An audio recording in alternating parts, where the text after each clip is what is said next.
মুহাম্মদ সাল্লাল্লাহু আলাইহি ওয়াসাল্লাম। জানো উনি কে?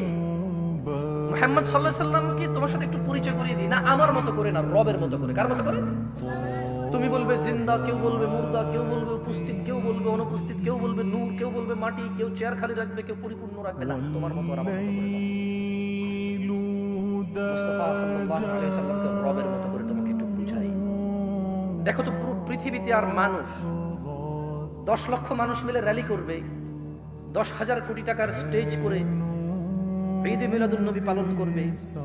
দেখো তো রব যেভাবে সম্মান করে তাকে পার করতে পারবে কিনা। দেখো রব কিভাবে সম্মান করেছে রাসূলকে সাল্লাল্লাহু। দেখো মুস্তাফা সাল্লাল্লাহু আলাইহি ওয়াসাল্লাম সম্পর্কে রব বলছে মুহাম্মদ সাল্লাল্লাহু আলাইহি ওয়াসাল্লাম এটা কাজ করে। আচ্ছা এই কথাগুলো আমি বলি এভাবে কোরআনে বলে না, ঠিক আছে? এটা কথা বলার ডায়লগ, ওকে? আমি সেটাই কোরআনের কথা যেটা আমি কোরআন পড়ি ট্রান্সলেশন করি, ওকে? এটা একটা কথা বলার ধরন। আচ্ছা মুহাম্মদ সাল্লাল্লাহু আলাইহি ওয়াসাল্লামকে আল্লাহ সুবহানাহু ওয়া তাআলা বলছে, কে বলছে? কার রব? আল্লাহ।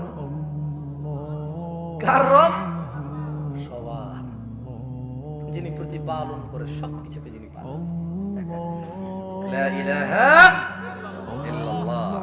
শুনুন, বলছে যে কুল, মুহাম্মদ সাল্লাল্লাহু আলাইহি ওয়াসাল্লাম বলুন, আপনার সামনে যে মানুষগুলো আছে, আপনার যে উম্মতরা,